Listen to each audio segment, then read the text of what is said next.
À 6h16, ouverture du kiosque d'Europe 1, Thomas Soto. Le kiosque d'Europe 1 et toutes ses plumes, Marion Calais pour les régions, Jean-Philippe Ballas pour la presse internationale, Axel de Tarlet pour la une de l'Écho et Eva Rock qui ose l'hypnose devant la télé ce matin. Bonjour à tous. Bonjour Thomas. On commence avec vos quotidiens nationaux. Diesel, ça va taxer. C'est la une avertissement d'aujourd'hui en France.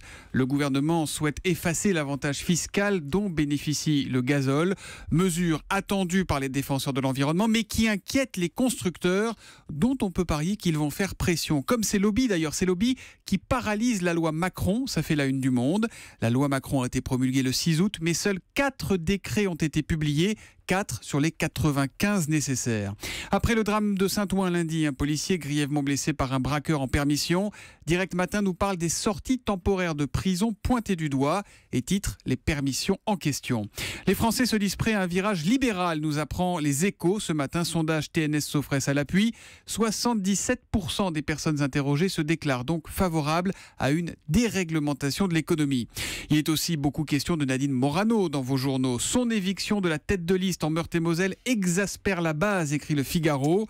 Elle, qui est devenue une star sur Google, est ravie de son coup, nous dit Aujourd'hui en France, qui titre La revanche d'une blonde. Ce qui est sûr, c'est que les proches de Nicolas Sarkozy redoutent maintenant un grand déballage. Nadine, c'est sa Valérie Trierweiler à lui. C'est un amour déçu. Comme elle n'a aucun surmoi, elle peut dire n'importe quoi, partir en vrille, s'inquiète un fidèle de l'ancien chef de l'État. À la une des régions, Marion Calais, quelles sont les unes qui vous ont attiré ce matin ? Eh bien, celle de la montagne d'abord. Stéphane Le Foll vient les mains vides, le ministre de l'Agriculture au sommet de l'élevage hier, sans rassurer, alors que de nombreux agriculteurs ne peuvent toujours pas exporter leurs bêtes à cause de la fièvre catarrhale ovine. Si tu m'écoutes, j'annule tout, s'amuse ce matin le Courrier de l'Ouest à Angers. Hier, les conducteurs ont pu faire annuler leur amende en acceptant 1 heure de sensibilisation sur la sécurité routière. C'est une très bonne idée. Et puis des cours de langage sifflés dans l'éclair des Pyrénées. Ouais. La fac de Pau a lancé hier le premier cours d'Europe. Voilà, ça veut dire bonjour. Langage sifflé. Il paraît qu'on parle béarnais en sifflant, on parle grec en sifflant, on parle espagnol en sifflant. Mais ça sert à quoi ? C'est lancé à Pau. C'est une forme de langage Et comment on fait pour les interro écrites ? Ah, ça, je sais pas. Eh ben voilà. On se siffle les réponses. L'histoire du jour est celle d'un détenu assez procédurier, c'est-à-dire dans Ouest France. Un Marion. Normand de 36 ans qui a saisi la justice administrative après une incarcération de 5 mois à la maison d'arrêt de Coutances. À 6 dans une cellule de 25 mètres carrés, sans frigo dans la cellule, avec du linge pas souvent renouvelé. Il dénonce des conditions d'incarcération dégradantes. Mais c'est autre chose que la justice a retenu, le fait qu'il vive avec 5 détenus fumeurs. C'est ça qui est nouveau, souligne son avocat, et c'est cet argument du tabagisme presque imposé finalement qui a été retenu par le tribunal administratif de Caen, qui a donc condamné l'État à verser 1 200 € aux détenus. C'est donc à lire dans Ouest France ce matin. La presse internationale, Jean-Philippe Ballas, ce matin, c'est international au sens très large, puisqu'on va sur Mars, carrément. En tout cas, on va faire comme ça. Alors Il a un champ de imaginez, compétences inouï, Jean-Philippe. plus de frontières. Alors imaginez, le studio dans lequel nous sommes est une capsule spatiale avec Captain Julie. Et nous partons tous les 6 pour un long, mais alors un très long voyage vers Mars. 6 mois aller, 6 mois retour. À votre avis, au bout de combien de temps Marion Calais aurait-elle envie de frapper Axel de Tarlet ? Combien de temps Eva Rock va-t-elle tenir sans regarder la télévision ? Alors blague à part, c'est un peu le genre de question que se pose la NASA en préparant sa mission pour Mars à l'horizon 2030. Comment un groupe d'astronautes va-t-il évoluer sur une si longue distance dans un espace si confiné ? Et pour le savoir, eh bien, la NASA va travailler avec la marine américaine. C'est la rencontre entre ceux qui montent très très haut et ceux qui descendent très très bas. Bah oui, les équipages des sous-marins. C'est un reportage de la Société de Presse que j'ai lu et qui nous apprend que la marine a planché sur le sujet et qu'elle va donner des billes à la NASA.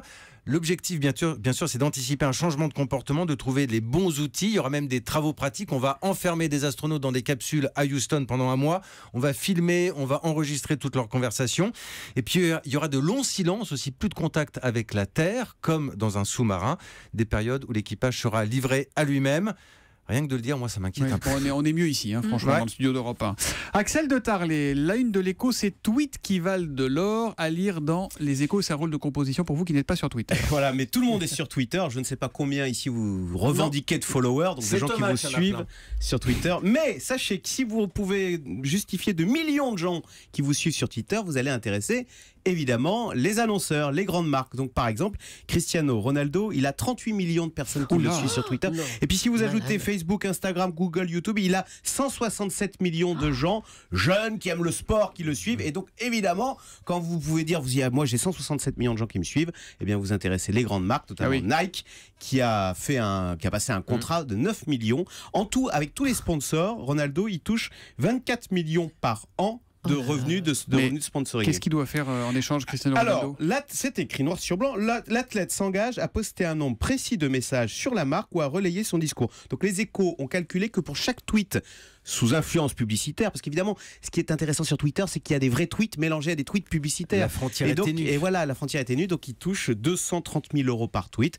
Donc ce sont ainsi non, c'est pas des vrai. millions qui partent dans les poches de Ronaldo, qui Dingue. autrefois, juste un petit message corporatiste, allait dans les poches de la presse, puisque Ah. avant les grandes Ah bah marques oui, faisaient de la marché pub. n'est Ah bah pas oui. extensible. Dans les magazines, maintenant, elles font sur Twitter. Quand je pense, ça fait 3 ans que je fais de la pub pour une montre orange moche que j'ai payée moi-même.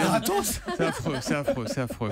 À la télé ce soir, l'hypnose, le grand jeu, c'est sur W9 à 20h55. Eva Rock, tu n'es plus un chat, tu es une madeleine. Voilà, exactement, ça ressemble à un jeu télé classique. Vous avez un animateur, Stéphane Rothenberg, des épreuves physiques, des sortes de quiz, 20 000 euros à gagner, 5 candidats. Mais sauf que les 5 candidats en question, et ils le savent très bien, ils sont sous hypnose grâce à Cyril Arnaud et l'hypnotiseur qui va les conditionner, comme c'est le cas de Marie-Julie. Marie-Julie, vous allez vivre une épreuve très particulière puisque vous aurez le sentiment que vos coéquipiers, l'animateur et le public sont complètement nus autour de vous. Et ça marche. Elle peut pas regarder les gens autour d'elle. Vous allez voir, quand elle est face à un autre candidat, elle a bien du mal à le regarder. Est-ce que tout va bien? Habille-toi, toi déjà. Et vraiment, ça marche. Elle qu'elle est y croit vraiment. Ah oui, elle est hyper gênée. Elle est hyper gênée. Elle n'arrive pas à regarder Stéphane Rothenberg. Et alors, à un autre participant, Didier, Cyril Arnaud va lui demander de se prendre pour Johnny Hallyday. Et évidemment, ça marche. Didier, Johnny, quel est le titre de cette chanson? Avec Cyril Mars. J'oublierai ton nom. Il se prend vraiment pour Johnny Non, mais c'est Hallyday. bidon. Alors voilà. C'est bidon. Alors je vous explique, on a du mal à y croire, mais il n'y a que 2 solutions. Soit ils sont comédiens et franchement je leur donne un César, mais tout de suite, soit ils sont vraiment sous hypnose et c'est hyper impressionnant. L'émission elle est un peu trop longue à mon goût et ça met parfois les candidats dans des situations gênantes, mais sans être hypnotisé par le programme, j'ai vraiment passé un bon moment, ça a regardé avec les enfants, c'était très sympa. Qui a déjà été hypnotisé ici? Et ça marche, ils le font dans les blocs opératoires. Eh Ah oui, oui, ça c'est vrai. vrai. Vous écoutez C'est vrai. bien le docteur Kirzek, bravo. On a un Mais- tweet pour vous. Vous pouvez hypnotiser mon patron pour une augmentation, vous demandez Antoine D. Eva Rock. Allez, c'est ce soir, l'hypnose, le grand jeu W9 à 20h55. Vos paupières sont lourdes jusqu'à demain matin.